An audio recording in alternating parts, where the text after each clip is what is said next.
is Carrie from Wrap Your Head Around Silks. Welcome to the Expecting Aerialist podcast. Say hi, little bean. So today I have my friend Sarah Romanowsky again to talk about her accident. And I wanted to go into both of our accidents because they were huge turning points in our lives. And I think you guys might get a lot out of it. My accident was back in 2011. I was in rehearsals for the Taylor Swift tour, and I came down hard on my left leg. I had a clean tib fib break out of the skin and a compound ankle fracture. In surgery, they put 17 pins and screws and two big plates that when they took it out, I was expecting something more delicate, but it legit looked like stuff I would get from Home Depot. Yeah, she's got thoughts on that. So my entire process was 2 full years because I had 3 surgeries total, the last surgery being a hardware removal surgery. So even though my break was healed, they went back in, they took all of it out because it was really bothering me. It was really painful. And then I had to heal up and do PT after that to go back to work. It was always a question mark whether or not I was going to be able to dance again. But I got lucky and I did the work and I had a 100% recovery, which is very rare for a compound ankle fracture especially. And so it was really a trying time in my life, but I have to say I have a lot of confidence in myself because of the process. And I think the same is true for Sarah as well. So without further ado, let's listen to Sarah's story. Today, I have Sarah Romanowsky with me again because she's fantastic and I just want to talk to her all the time. But besides that, I think you guys just have a lot to learn from her stories and her insight. So today, I actually wanted to ask her about her aerial accident many years ago. And even though it's not really linked to pregnancy and recovery, etc., I really feel like being injured as an aerialist kind of has the same thread where you don't know what's going to happen. You don't know if you're going to be able to come back to it. And the mental fortitude that you need to have to get through the recovery and come back to your practice is really, I think a lot of people will get benefit from it. So Sarah, how are you today? Hey, Kara, I'm good. How are you? Yeah, good. How's your little one? She's so wonderful. Oh, She's so a dream. I'm so in love with her. She's smiling and laughing and just making so much eye contact and making all the baby babble. It's incredible. That's amazing. And mine is right here, Yay. as she always is. So you'll hear her. So if you can start by going back and explaining to the listeners what the day of the accident to start off. Absolutely. I've told this story many times, so it almost starts to feel like a bit of a monologue, but I think it's interesting. So hopefully you'll find it interesting too. It was about 11 years ago. I was in a show. I was performing on aerial hoop, and it was at a mall. I don't know exactly how high it was, but we were across from like the 3rd level of the mall. So it was high. It was definitely the highest I'd performed at. And the second day of the show, it was just after it was Thanksgiving weekend. Everything was fine. We were in these boxes made to look like presents. They were 4x4 metal boxes, and there were these lids on top that would open up, and there was a high-speed winch that would pull us up on the hoop. We would do, the act, come down, respin, go back up, finish and come down. And that was the end of the show. It was the finale. Everything was normal. Used lots of rosin, all the things. I went up. I was doing the choreography. Something went wrong. I don't exactly know what still to this day. I have an idea, but I'm not certain. And there was a moment where I was suddenly, I went from being inside of the hoop and upside down to being underneath the hoop, right side up, and like barely holding on. I kind of had flipped unknowingly. And there was the briefest moment where I kind of looked out at the mall and I thought that it must be a dream. Because, you have those dreams sometimes before like a big show where something goes wrong, and it seems so unlikely. And I think also because of the height, it gave a surreal quality to that moment because it was high enough that it, for sure could have been fatal. And I think just when you know that, you kind of see it that moment through that lens. So anyway, I look up and it's a split second. This all happened so fast. I try to re-grab the hoop and my hands disconnect. And that's the last thing I saw was my hands reaching for it. And so the next part of the story is not 100% my perspective because I actually don't remember most of it. So I don't remember falling, but apparently I landed. I somehow did not hit any edges of the 4x4 metal box. Apparently, from what I've been told, the mall just went silent. Like, you know how in movies, if something goes wrong, like on a plane, in the movies, everyone starts screaming. But in reality, I've heard that like actually a plane goes silent. And apparently that's what happened at the mall. People just went silent. And 2 performers were up at the top of the silks. There was another performer on the other hoop. And the ones on the silks looked down from where they were and they saw me in the box on my back, eyes open, not moving, from what I understand. Oh, chills. So, and there is a video online. It looks like it was the first cell phone ever made. That recorded video. It's like the grainiest, you can barely see anything. This was in 2009. And whoever took this video, whatever, posted it.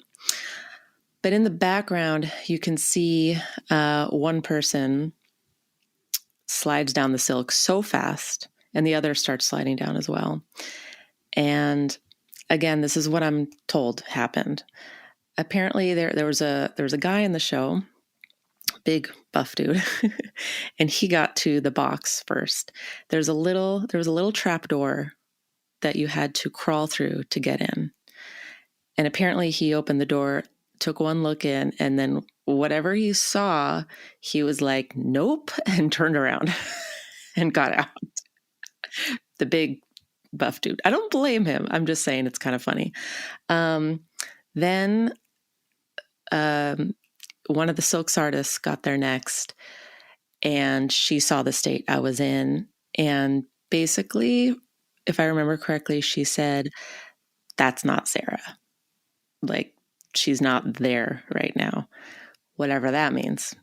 So then she leaves. She found her own way to be extremely useful in the moment, which was she went to find my cell phone and call, my boyfriend at the time and call 911. And so she did that, which was needed.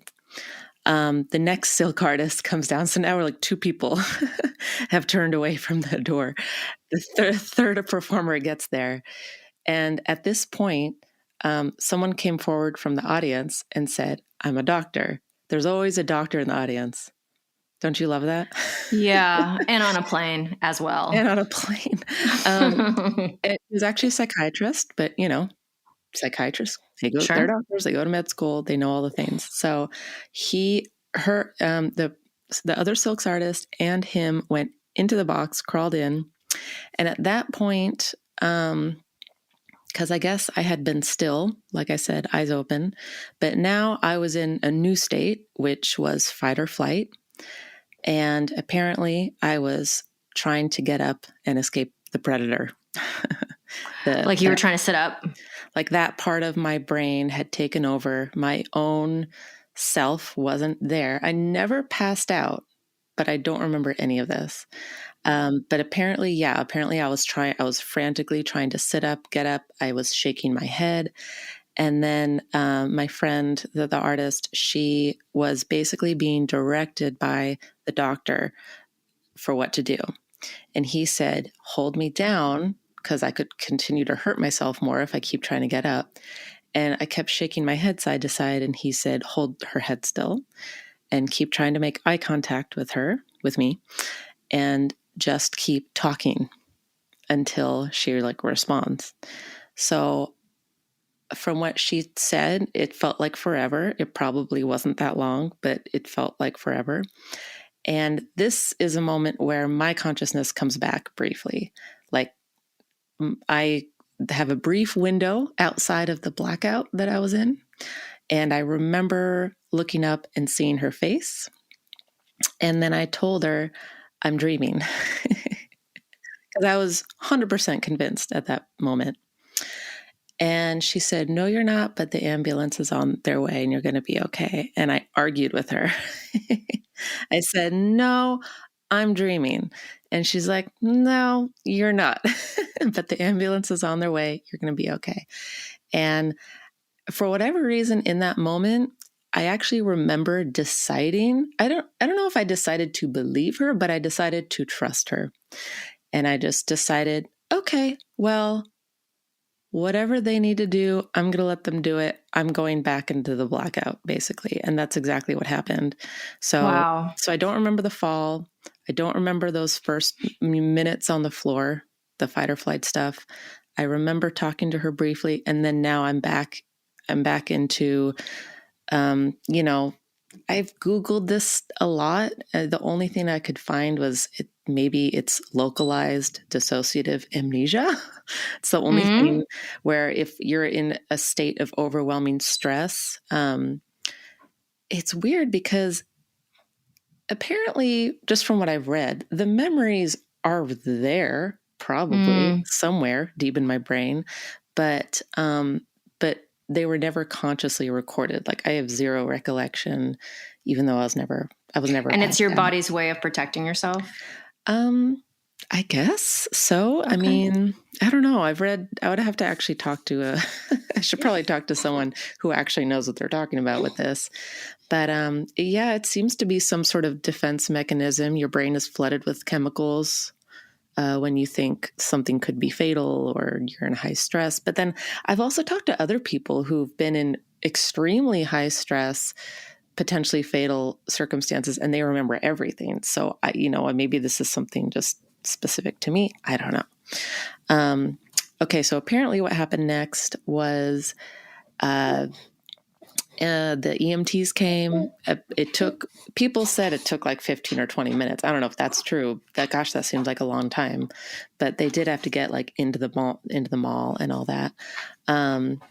Luckily, Cedars-Sinai was across the street. Yeah, I was going to say that hospital, and it's one of the best hospitals in the world. Absolutely. Right? So that was just pure luck. So apparently when the EMTs came, so I was out of the fight or flight state, but everyone said it didn't seem like me. It's like I wasn't there. And they kept asking me questions like, do you know your name? How old are you? What year is it? Where are you? And everyone said that I answered correctly, but I seemed pissed. Like just mad that I was being asked these questions over and over, and that it just didn't seem like me. So whatever. Apparently I'm taken away on the stretcher, brought down to the ambulance, and then driven literally out of one driveway into a next driveway into the hospital. And, apparently I was in triage. Apparently I had, all these x-rays and scans and things done. I remember none of it.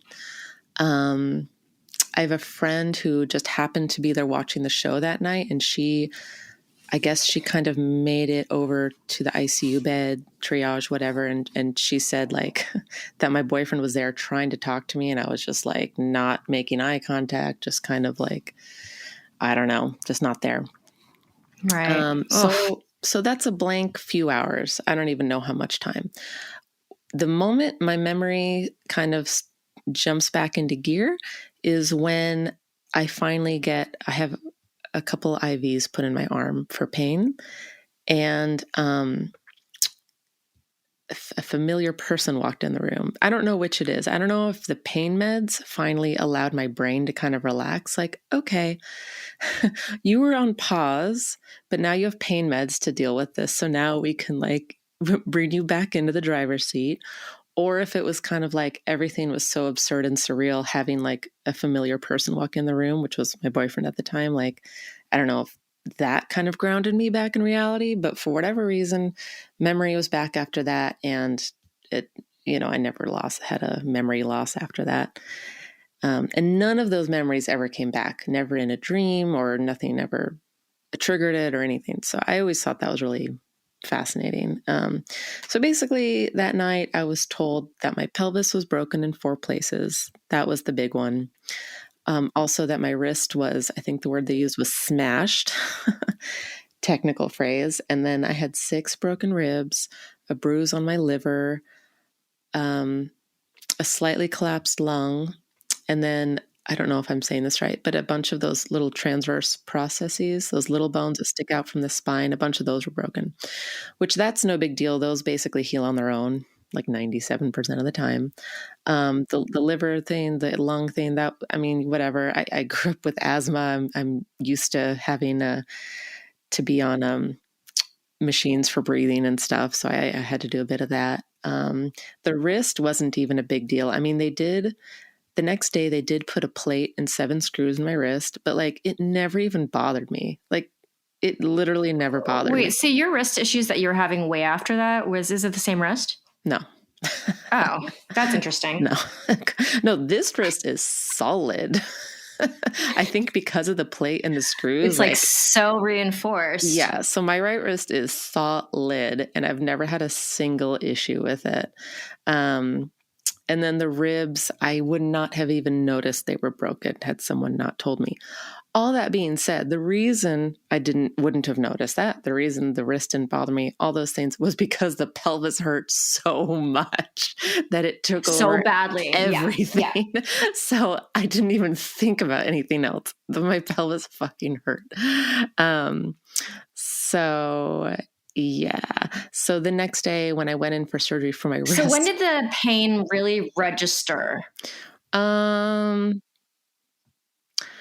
Well, so I was supposed to get surgery on my pelvis the next day at the same time that they did my wrist.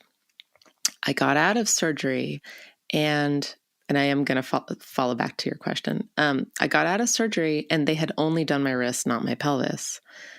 And I was like, why? Why didn't you put the pins in my pelvis? And the doctor said, well, I tested your pelvis while you were under, which I'm like, what does that mean? You were just like shaking my hips? I don't know. And he's like, you're so muscular that it's actually holding together pretty well. Hey. I wonder if we could get away without the surgery. Because obviously, which I appreciate on some level that he didn't want to do an unnecessary surgery. However,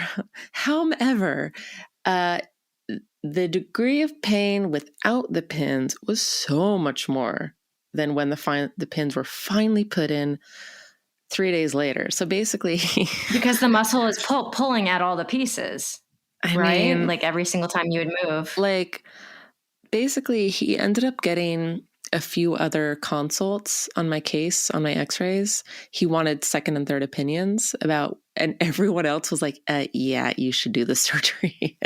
But he wasn't available for 3 more days. So I'm in the hospital 4 days with no pins in my pelvis and I am in agony.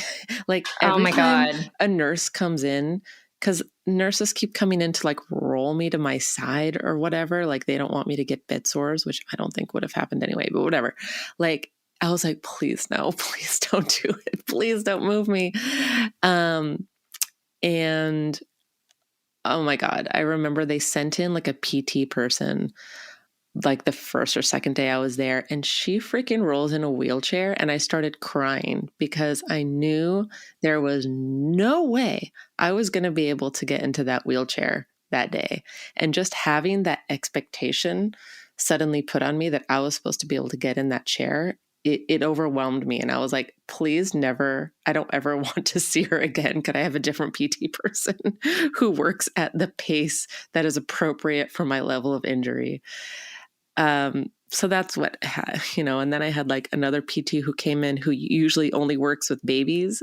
So she was using like fingertips to support me while I was sitting up on the edge of the bed. I'm like, oh my goodness. I'm like, I need a lot more support than that. Yeah. So I kind of had a couple of those things happen, but then I finally got like a PT in the hospital that was working at a pace that was like manageable. It's overwhelming. I mean, I understand being pushed. Obviously, I'm an instructor, I'm an aerialist. Like I understand pushing someone, but like to put an expectation that's like way too high, it's overwhelming, especially when you're in so much pain. I feel like there's a disconnect too, because I've had experiences when I'm in the hospital and I'm dealing with the nurses and doctors. I'm like, no. Like, are you crazy? Yeah. I can't do that. I've had that experience too. Actually, when I was giving birth. Yeah. I had an experience like that. So you had the 4 days before, the 3 days without the surgery where you were trying to survive on what, morphine and... Yeah, I don't even know. Whatever pain meds they were giving me. I had a lot of visitors, which was so nice. And what's really funny was that I had like that night that it happened, like the people that came into the room to see me, it was the last they had seen me, like the performers who were there. The last they had seen me, I was in this state, right? I was in this crazy state of like the fight or flight and not seeming like me. And I think it was really, really scary for them. Like, honestly, because I don't remember any of that, I have never felt traumatized by this experience at all. Like, it just feels like this story, like this thing that happened, but it doesn't even bring up like icky feelings or anything. But I know it was traumatizing for the people around me, because when you're at the eye of the storm, like you kind of know, like I'm in my own body, I know I'm okay. But from the outside looking in, especially in those first moments, especially like when someone falls from that height, you could think it could be fatal. You could think they could have brain damage. You could think that they could be paralyzed. And all of those things are very, very possible, even at much lower heights. I know people have gotten way more injured at much lower heights. Yeah, just the way they fall. Or even if there was a mat. It's happened before, the angle. I think, and there was, it was just the floor. There was no mat. I take zero credit for this, but I think I fell in the perfect possible way to have as few injuries as possible, considering the height I was at. I don't know how I felt because I don't remember, but I assume it must have been because they say actually the best way to fall would be like where there's the greatest number of joints that can absorb impact. Yeah, but fully flat. That's what they say, right? Flat if you're on like if you're on a trapeze net or landing on a mat or something. But in terms of just falling, I've heard that actually strangely enough, if you go feet first, because if you think like ball of the foot to the heel, the flex of the ankle, and then the knee, and then the hips, like there's that many things to absorb the impact, if that makes sense. So my guess is maybe I fell sort of like that and then onto my right side, because the bigger break in the pelvis was on the right. More ribs were broken on the right. It was my right wrist that was smashed. I had like maybe a bump on my head, but I did not even have a concussion, which is incredible. Wow. Which is incredible. That is incredible. Which like, Yeah. Anyway, it just made me think like when I was doing this show right before the pandemic, when I was doing a chain act in the Cirque show, Axel, we the chain would sometimes hit us in the head. And I mean, people got concussions for sure. I You never would, got one. I must have you a were really like hard head. telling us, there was like, you'd be like, there's another concussion today. I Oh, was like, what? oh, yeah. I never got one. I must be really thick-headed. So you have a really hard head. Yeah, Is I'm that what totally we're fine with saying? that. Yeah. I totally own it. It must be a You have a Taurus very thing. protected brain. So after they put the pins in, Yeah. and it was going to be your alarm. What would you like to say, Bean? Go ahead, you can talk. That's what editing is for. Hi, Willa. Yeah, say hi. She's pointing at her nose. Oh my God, she's so funny. So Sarah, the moment it turns to recovery, where pins are in, you're leaving the hospital. Talk us through that. So they put four pins in my pelvis. When you look at the X-ray, it looks crazy because they look huge. They weren't quite as huge as they looked, but I was still in the hospital for several days after the pins were put in. I was in the hospital total 11 days. And at one point, they even transferred me to a different hospital because I was Kaiser, and Kaiser wanted me to be at their hospital. So like halfway through my stay, they like made me switch. Anyway, and every day, basically my PT was literally just sitting up, essentially. And the last day, I finally got in the wheelchair. And it was so exhilarating because I'd basically been laying down for 11 days. And that does things like to your digestion and stuff. Oh, yeah. Yeah, it stops it completely. Yeah. And then the pain meds stop it completely too. Yeah. So it felt so freeing when I finally got on the wheelchair. But the second I was in the wheelchair, they're like, okay, you're going home. I'm like, okay.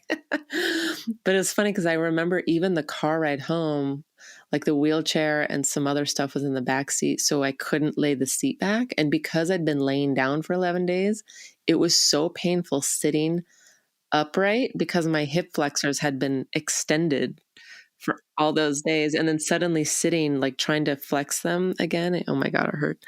And yeah, I just got home and like the next day, because by that point, like kind of like I was saying before, I still had the hair and makeup from the show at the start. So when people first saw me, they're like, oh my God, you look great. Like you don't look injured at all. We thought you were going to be in this horrible state. But then slowly over the days, my appearance deteriorated. Well, do you start looking like the Joker because it's all like smeared on your face, or you just look? The hair was like full of spray and it was teased, and like no one washed my hair the whole time I was there. Man. I'm like, why? Like, and your hair actually tangles easily, right? Yeah, it's like very fine. Yeah. Yeah. Like thick but fine. So like the first thing I did the day after getting home was got a haircut. And did you try to take a shower? Because how do you even take a shower? You can't sit up. Oh, what did I do? I must have, I'm trying to remember.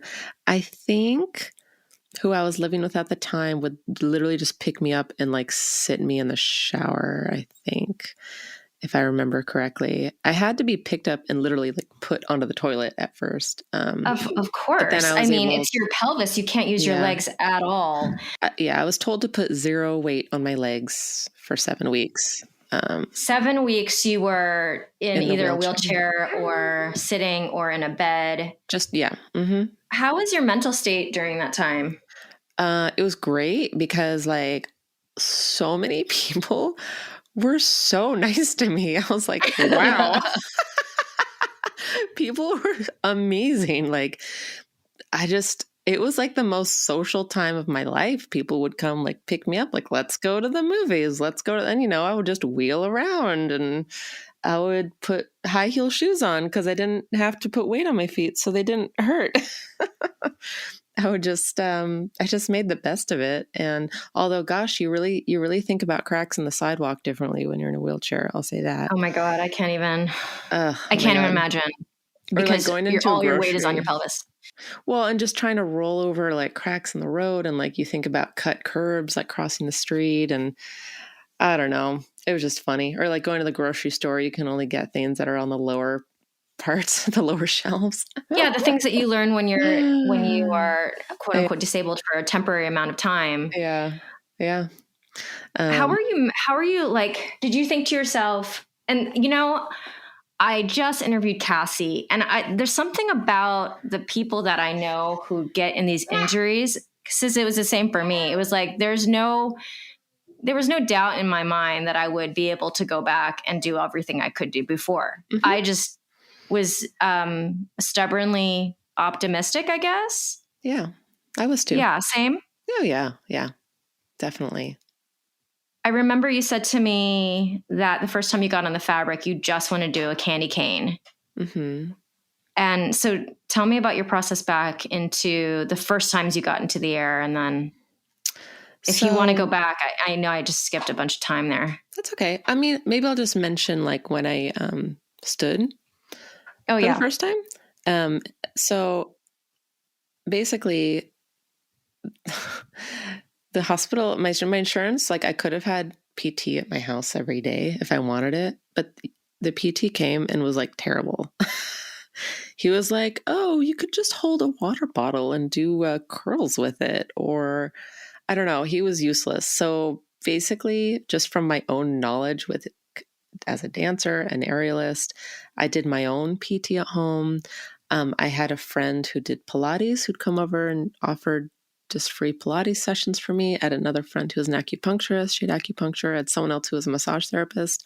Like, I just happened to have like all these amazing friends and all these incredible careers. And yeah, so I felt pretty good. There's only so much I could do though, flexibility wise. You really have to get standing at some point and for certain muscles to like loosen up. But once the 7 weeks were up, I went to the doctor thinking I was going to be cleared to walk, but I guess the appointment I had made, whatever, it was actually just for my wrist. And they said, "Oh yeah, so you need to come back in a couple of weeks." I'm like, "No, I was told 7 weeks. Like this has been on my calendar." So basically I kind of went against doctor's orders and I started standing on my own. And it's crazy the first time you stand, and if you haven't for a while, you feel exactly how your weight is distributed under the balls of your feet and your heels. It was crazy. So I just started standing very briefly and then take a few steps the next day to go a little further. So it took about a week. And after about a week, I was walking and on my own and walking awkwardly, but walking. And then I went to the doctor to get the official clear. And I totally lied. Like I showed up with the wheelchair. I drove myself and had the wheelchair in the trunk. That's hilarious. Because like with insurance, you just don't know. Like if you go against doctor's orders, like, you know, if you'll be like kicked off or something. Like I just didn't want something to accidentally not be covered. So I drove myself, wheelchair in the trunk. I wheeled myself into the appointment, got the x-rays. And then I was in the I was in the room. The doctor came in and he was looking at my x-rays and he got all like sentimental. He was like, "Oh my gosh, I think, everything looks really good. I think you can try walking." And I was like, "Oh, good. I'll be sure to do that when I get home." And he said, "No, I think you should try right now." I'm like, "Oh, okay." Because I was like sitting on the table at that moment. He's like, "Here, let me turn the wheelchair around. You can hold the handles and you can try walking." I'm like, "Okay." And then I was trying to remember how it felt the first time. And so you faked it. I totally faked it, but I'm pretty sure he saw right through me. Because I was like trying to be awkward, right? And then I kind of got back to the table and like sat down. I was like, "Whew," like that was hard. That's awesome. And he's like, "You don't need a cane, do you?" I'm like, "No." So So that was that. And then I would say, gosh, I don't know, maybe a couple weeks after that, maybe I went back to the aerial studio for the first time. And I think literally all I did was probably what you said, maybe like a candy cane. I got on Hoop and maybe did like an Amazon. And that's about it. And it's funny because I would look back at pictures of that time and my legs were really skinny because usually they're like muscular, but I hadn't been using them. So I mean, it's amazing what walking, you don't realize just getting up to walk is really keeping your legs the way they are. And just to hook into that story you just told about faking. Yeah. So I had a cast on my ankle and leg. And then when they went to take the cast off, my doctor, took the cast off and gently started moving my ankle back and forth and, trying to see the range of motion. Yeah. And it wasn't a teaching hospital, but he was talking to the people in the room like it was. He's like, you see, because all her years of dancing, look how much range of motion she already has. Nice. And even though she hasn't moved it this whole time. And I'm thinking to myself, whoop-de-doo. Well, no, with the cast, it kind of like over time, my legs shrunk a little bit. Oh, yeah. And so there's a little bit more space because it was, super inflamed before. So as my leg was shrinking over the weeks, there was more and more space. So I was totally moving my ankle in there. That's funny. Because it was making it feel better. Like I just, like it's just so uncomfortable and so stiff to just stay in one exact spot. So again, I wasn't moving it a lot, but we're talking about a centimeter. I would move it. Yeah. And I'm sure you took full advantage of whatever you could move. Absolutely. And how much do casts smell? I hate the smell of casts. I didn't have it for very long, so it wasn't as smelly as it could have been. But man, I mean, you're not taking a shower. You just stink. It's gross. Oh, my God. It's gross. I think I only had my cast on for 3 weeks, though. It wasn't 6 weeks because they put me in a boot because I had, a lot of times when people break their limbs, they don't have anything in there, but I had all the hardware, keeping it together. So the cast wasn't as necessary, but I totally cheated too. And he was like, I'm so impressed. I'm like, great. I know. Anyways, going back to you getting back in the air. What I was just going to say real quick was that they actually, I've had casts before, like when I was a kid and like broke my arm, I had a cast, but for my wrist, for this accident, they actually just put a soft, Velcro thing on it because it had the plate and the screws in it. It like didn't need it, even though it was so much more broken than when I had broken it when I was a kid. Because of the plate, it like held it together. Anyway, I just thought that was interesting. Like, oh, that's all I need? Like a little Velcro thing. So pulling it back to the listeners, I feel like, and both of us can talk about this. What Sarah, do you think that other listeners can take from our stories to benefit their practices? If they're going through a hard time or if they're going through the recovery of a pregnancy, anything like that. What do you think that people could learn from your recovery? I just think if you're already an aerialist, you're already a resilient person of mind and body, and you're already a strong person of mind and body, and you are capable of a lot more than you realize. And muscle memory is an amazing thing.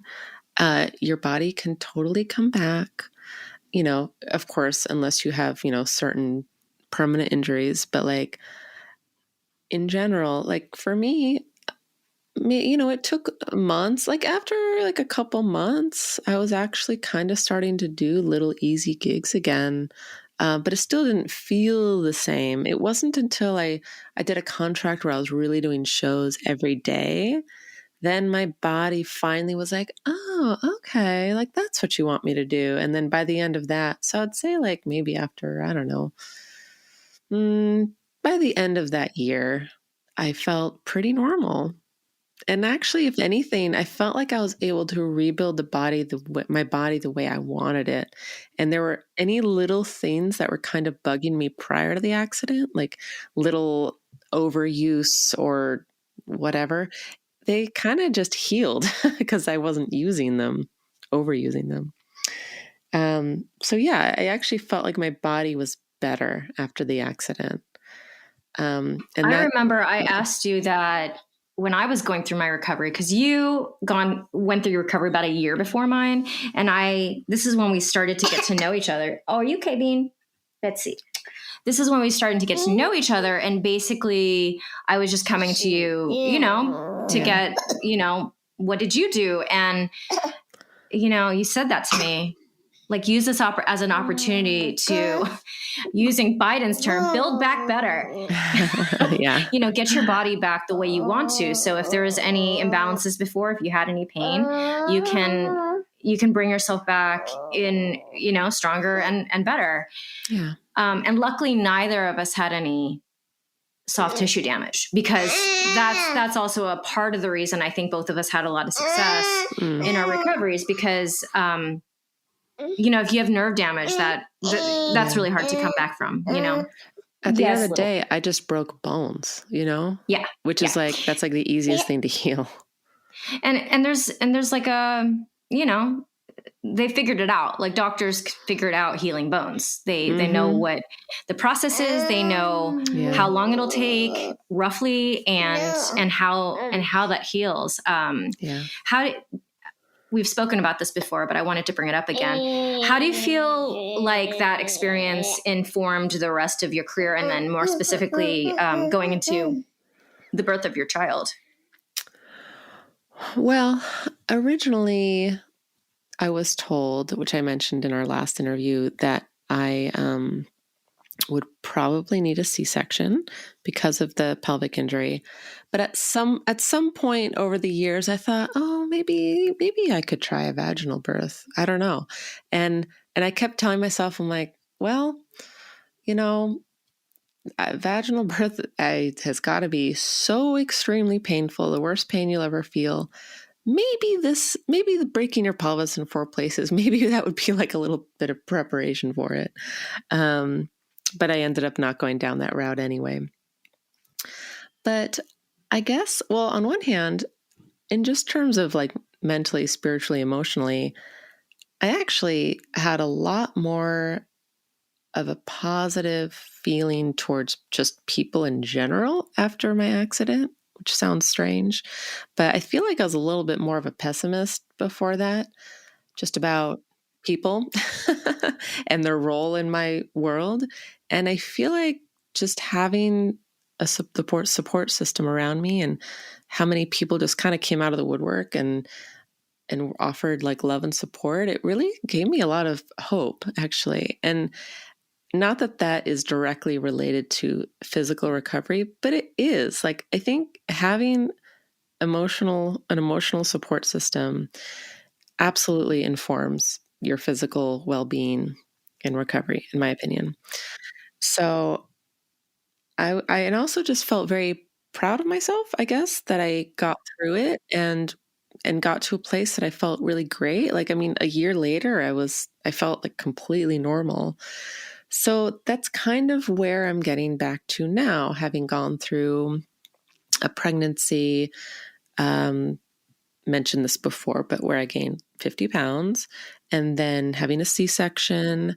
And now it's been almost 4 months since the C-section, and I'm feeling really good. Like, I'm not 100%, but I feel pretty good considering. And I think just having had that process before of having to rebuild the muscle memory, just sort of trusting myself, knowing it was going to be okay, I think it actually really helped a lot. I think I might have been a lot more pessimistic about my outcome from a C-section if I hadn't had that injury before.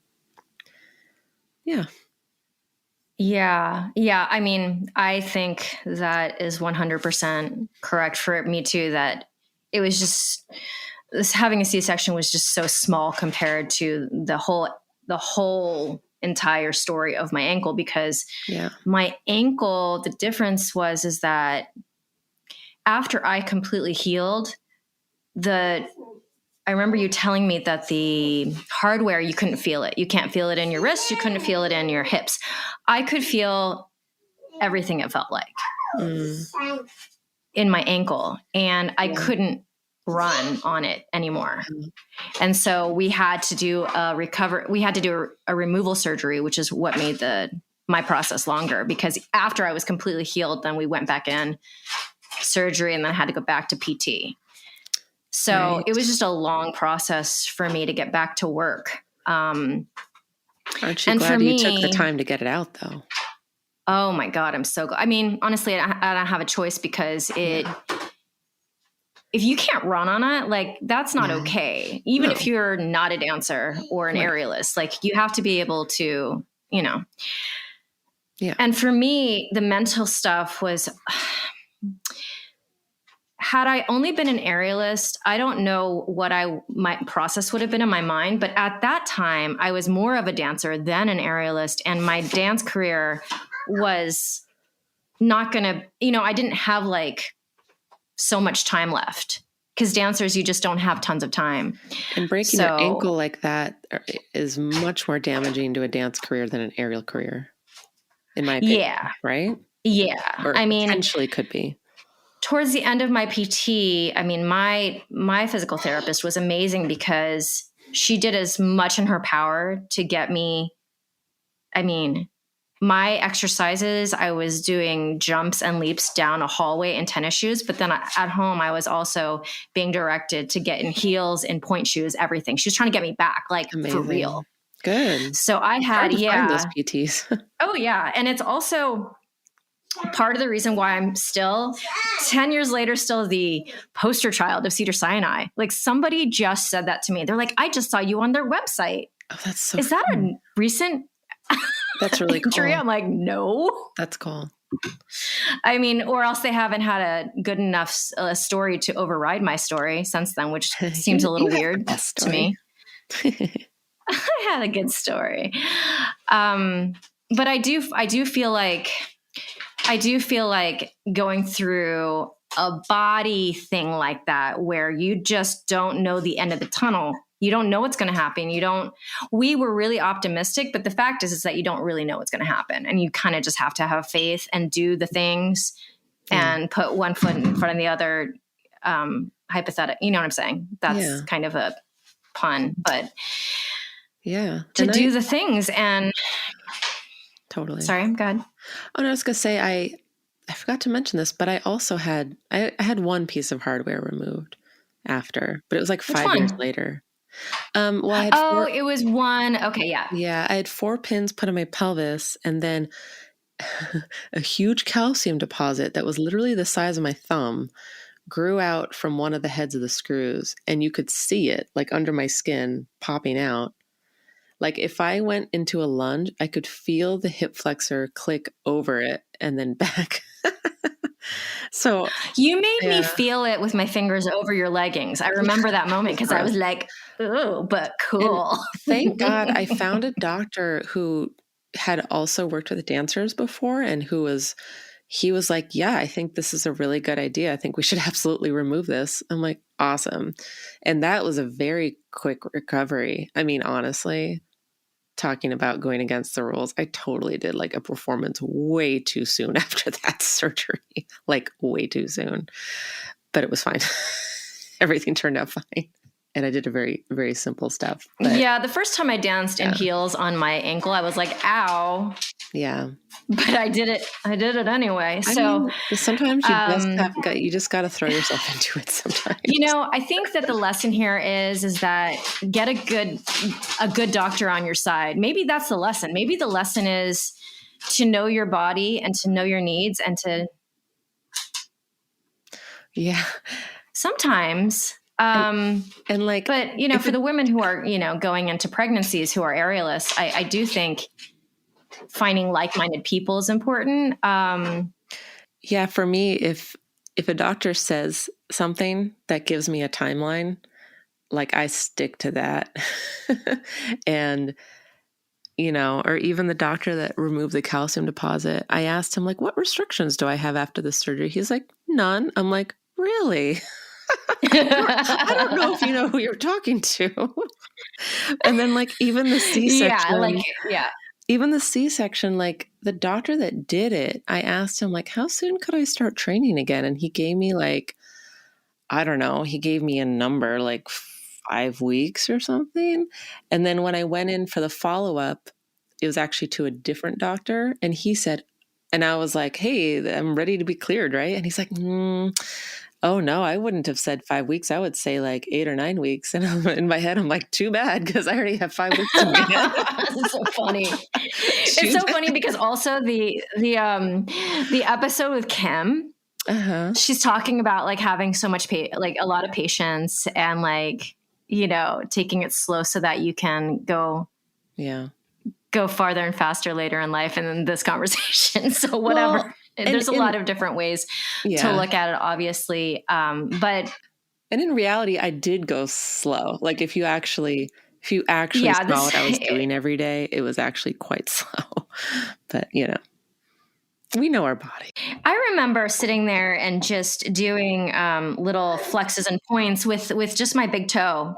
Hundreds and thousands of times just with the big toe. So yeah, it was slow. I think what is fast is our minds or just where our minds are. So when I was rehabbing, I remember sitting there and just, you know, flexing, like, you know, wagging my big toe basically up and down hundreds and thousands of times. So it is tedious. And I think that me and Sarah kind of talk about it in kind of this fast forward type of style because it was so long ago for us. But it was slow. My recovery was 2 years total and Sarah's was a year total. So it wasn't fast by any means. It's just that I think in our minds, were just like giving ourselves hope and pep talks. Hope and a pep talks, to get ourselves amped for the next, for the next step of our recovery. And that's how we got ourselves to motivate and do all the tedious exercises and do exactly what we needed to do. So, I think we talk about it in a certain way because it was so long ago, but.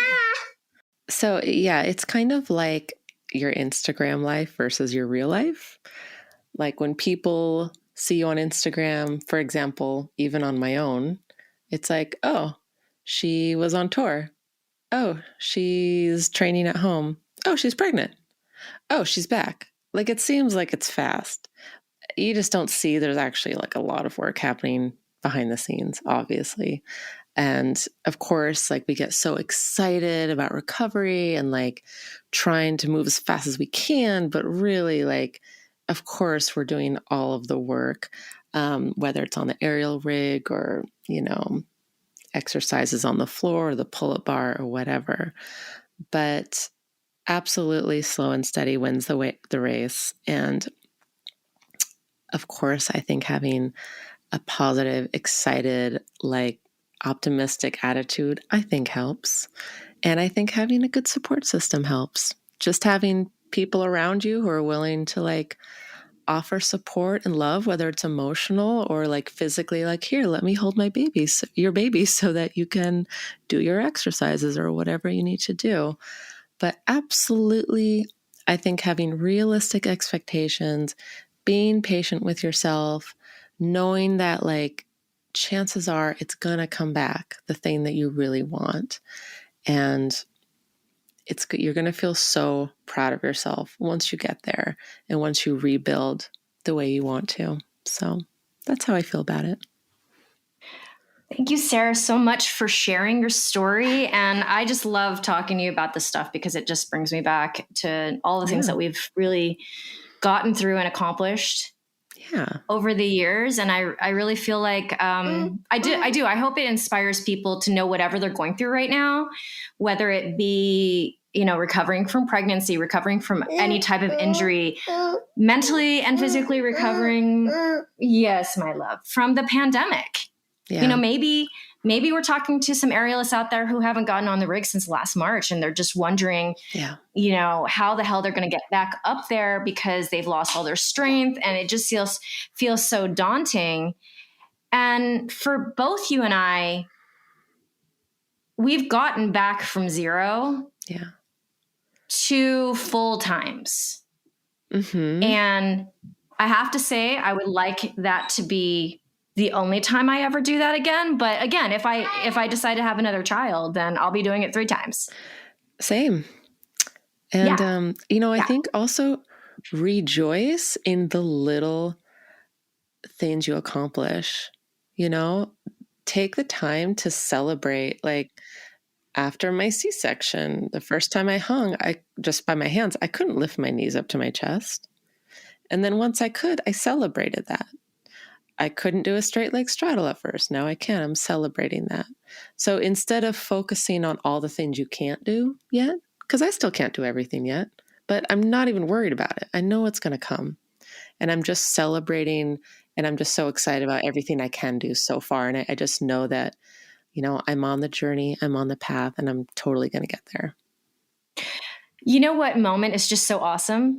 The moment where you do something and the last time you did it or the last couple times you did it was so hard. And then suddenly it just feels doable. It feels very much possible in your body. Yeah. That is an amazing feeling. And I like to hold on to that feeling, even if it was only like going from not being able to do a hip key to like a bad hip key. Yes, little. It makes me. It's a lot. Being the youngest podcasters. It makes me appreciate what we do so much more. I think I wouldn't have as deep of a love and appreciation of aerial arts had I not been taken out of it twice now. You know what I'm saying? Having to be taken away. Yeah, because we have to. You have to fight for it. You have to fight for your practice because it's not the type of thing that stays in your body without the work. And yes, my love. Sometimes I think to myself, I don't have a choice because it's my job. Well, actually I do have a choice. I could find another job if I wanted to, if I didn't want to work like this, if I didn't want to put in the hours and put in the time, but I want to, and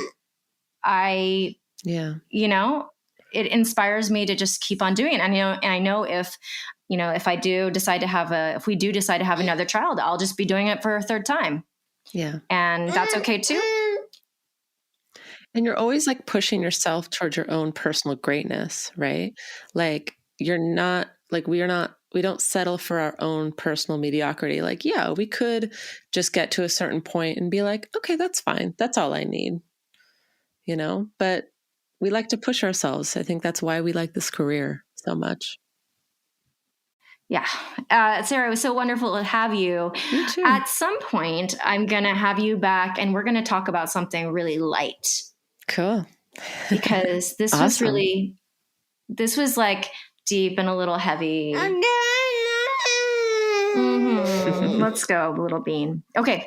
Sarah, it was great to have you. And everyone out there, you can always find Sarah at Sarah Romanowsky on Instagram. And we will see you next time, Sarah. Cool. Thank you so much, Care. Thanks so much to Sarah Romanowsky for being here today with me. And thanks to Asa Watkins for music and for his post-production skills. You can always find me at carrie@wrapyourheadaroundsilks.com via email. And please honor me with a 5-star rating and a review on Apple or wherever you find your podcasts so that people will be more able to find me. Thanks so much for being here. You've been listening to the Expecting Aerialist podcast.